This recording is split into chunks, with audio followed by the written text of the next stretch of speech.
Buongiorno, sono Rino Vallone. Volevo fare una comunicazione sull'importanza della purificazione. La purificazione consiste a liberarsi progressivamente non della nostra memoria del passato, ma della carica emozionale contenuta nelle situazioni che abbiamo vissute. E queste cariche emozionali si chiamano la rabbia, il rancore, la tristezza, la depressione, il senso di colpa, l'inferiorità, e c'è un vocabolario assolutamente straordinario che descrive, tutte queste impronte emozionali di quale non ci rendiamo conto a che punto piomba il nostro presente. Non c'è nessuna possibilità di camminare leggermente quando ci portiamo tutto questo sulle spalle. Allora, chiaramente una prima domanda è come liberarci di tutti questi fardelli, di tutte queste memorie, e di nuovo non significa dimenticare le situazioni, salvo che per esempio l'abbandono, che può essere la problematica maggiore di una persona. Io mi ricordo di un ragazzo che è stato abbandonato.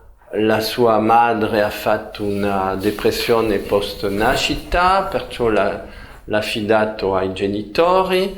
Un anno dopo la madre esce del manicomio, recupera il bambino, perciò seconda abbandono. All'età di 6 anni, quando il bambino ha 6 anni, ricade, va di nuovo in manicomio, terzo abbandono.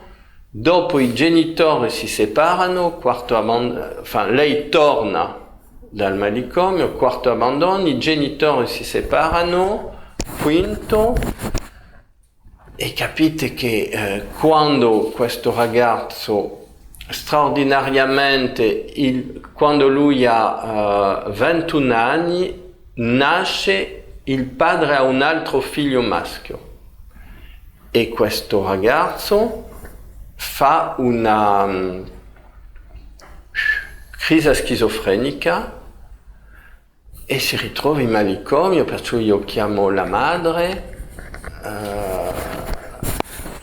che mi racconta che cosa è successo, e che il bambino non sa che lei ha fatto una crisi post nascita depressiva, e perciò gli chiedo assolutamente di raccontare al suo figlio la problematica, perché la nascita del fratello ha riattivato le problematiche della sua propria nascita. E finalmente, attraverso la madre, dice: io non potrò mai dire questo perché era piena di colpa, e sono riuscito a rintracciare, qualcuno che conosceva il padre per fare dire al padre di raccontare. Comunque questo ragazzo non l'ho potuto seguire in terapia, e quando la sua prima storia di amore lunga l'ha lasciato, lui ha chiesto a un amico di prestarlo una macchina di sport, e ha mancato una curva, è morto così. Per dire che le impronte emozionali sono estremamente potenti, e se volete tutti gli abbandoni successivi sono delle situazioni scatenanti, ma c'è una situazione fondamentale che è l'avvenimento programmante, che in questo caso era l'abbandono della madre alla nascita del bambino, e perciò che era tanto importante che lui perlomeno sappia questo, perché è l'avvenimento programmante di tutta una serie di avvenimenti. E allora capite, in questo caso è evidente quanto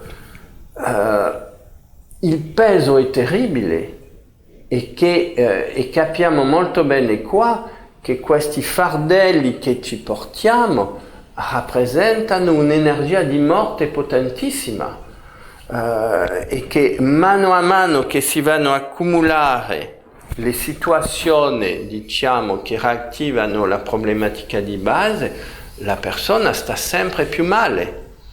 In questo caso la malattia non è neanche la soluzione, l'unica soluzione, il fardello è tanto grande che uno preferisce buttarsi in un buco con la macchina e perché, se volete, è molto sintomatico che questi fardelli ci fanno cadere in un buco nero e questo è l'origine anche della depressione. La depressione che è una mancanza di pressione e che porta all'oppressione, alla compressione, alla repressione. Capite quanto abbiamo un vocabolario straordinario per esprimere la potenza castratrice, diciamo, della sofferenza che ci portiamo tutti. Allora è totalmente fondamentale liberarci di questo, non c'è niente più importante nella vita.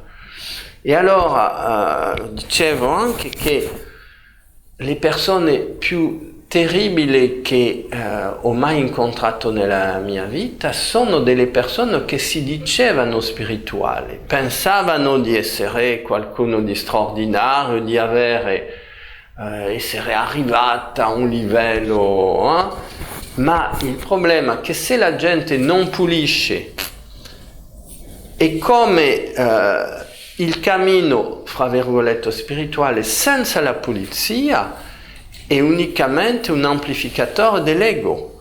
La gente, solo la pulizia profonda e emozionale ci permette di superare le nostre problematiche profonde. E allora, se la gente non pulisce, la spiritualità o il cammino spirituale non va a togliere né il suo bisogno di prepotenza, né il suo bisogno di dominarsi, di essere considerato, di essere apprezzato, di essere il centro di attenzione di tutti.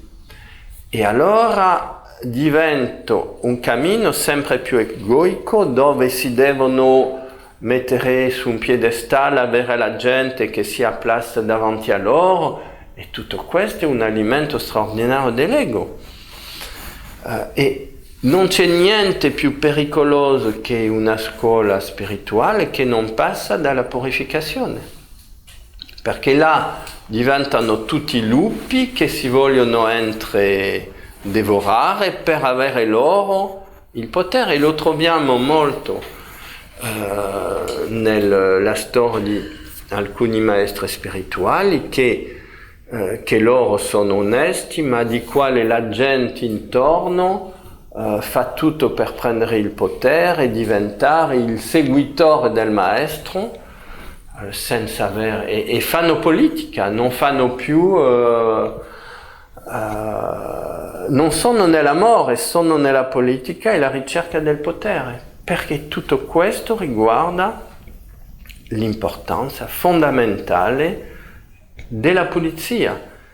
Abbiamo le nostre radici nel cielo, non sulla terra, perciò se ciò che cerchiamo è il potere qua, non siamo nel spirituale, non sviluppiamo le nostre antenne, perché la nostra forza è nell'universo. Capite che non si può comparare la forza che ci dà la Terra alla forza che ci dà l'universo. È come comparare un pisello all'infinito dello spazio. Non c'è comparazione possibile. La Terra è un pisellino. È qualcosa di super ridotto e che ha assolutamente la Terra è un bambino che riceve tutto dallo spazio infinito, perciò il nostro lavoro, anche noi, è di collegarci a questo spazio infinito. E allora le nostre radici sono i capelli, sono sulla testa, sono le antenne che chiaramente il chakra coronale e la glande pituitaria e tutti i chakra sono le nostre antenne. E se non sono puliti, che antenne abbiamo? Niente. E allora c'è tutta questa gente che pensa di essere arrivati, ma arrivati a che cosa non si sa, e che sente voce, si crede ispirata, ma se non sei pulito, da dove viene questa ispirazione? Non dall'universo stellare meraviglioso, viene dal mondo astrale che è completamente riempito di entità che cercano unicamente a prendere il controllo di umani per fare passare messaggi distruttivi, alimentarsi dell'energia di questi umani e di quelli che sono intorno. E così, perciò non siamo mai arrivati. La gente che si prende molto sul serio e che non sorride mai e fa il grande insegnante professore che sa tutto, è una catastrofe. E perché? Perché non siamo mai arrivati. L'unica cosa, arrivare dove? Capite che la creazione non ha limite.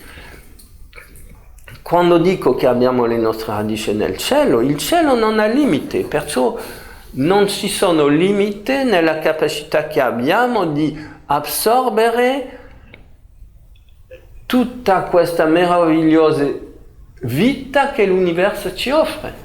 Sarebbe tragico di poter essere arrivato da qualche parte.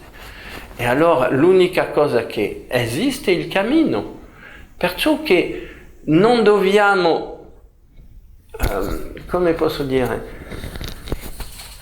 alcune volte uno dice non arriverò mai, ma no, non ha senso perché non si arriva mai, non c'è nessun luogo dove arrivare. Perciò è normale, non ha senso di pensare che non arriveremo mai. L'importante è di camminare. Se uno cammina con sincerità, riceve tutto ciò che ha bisogno per continuare il cammino. Ma se uno pensa di essere arrivato, questo si chiama l'orgoglio, cominciano a fermarsi tutte le comunicazioni che giustamente permetteva a questa persona di aiutare realmente altri. La fonte si esaurisce e il nostro dovere è di mantenere tutto il tempo la fonte con l'universo aperto, e questo passa assolutamente dalla purificazione. Dopo c'è qualcosa di assolutamente straordinario, fondamentale e fantastica, che abbiamo questo sistema di chakra che più si pulisce, più le nostre antenne si sottilizzano e più cominciamo a entrare in frequenze sempre più sottili, ma c'è un momento dove il sistema dei chakra viene sostituito da questo, perché questo è anche un sistema di chakra, ma questo è, se volete, il sistema dei chakra che ci vanno a collegare all'integralità di tutte le dimensioni dell'universo. I nostri chakra, loro ci collegano alla dimensione immediatamente superiore alla nostra. Ma questo, quando riusciamo ad integrare, perché Adam Kadmon, l'uomo cosmico, è costruito su questo schema, e quando avremo sostituito o piuttosto parallelizzare al sistema dei chakra questo sistema, diventeremo uno con l'universo, e là le cose diciamo che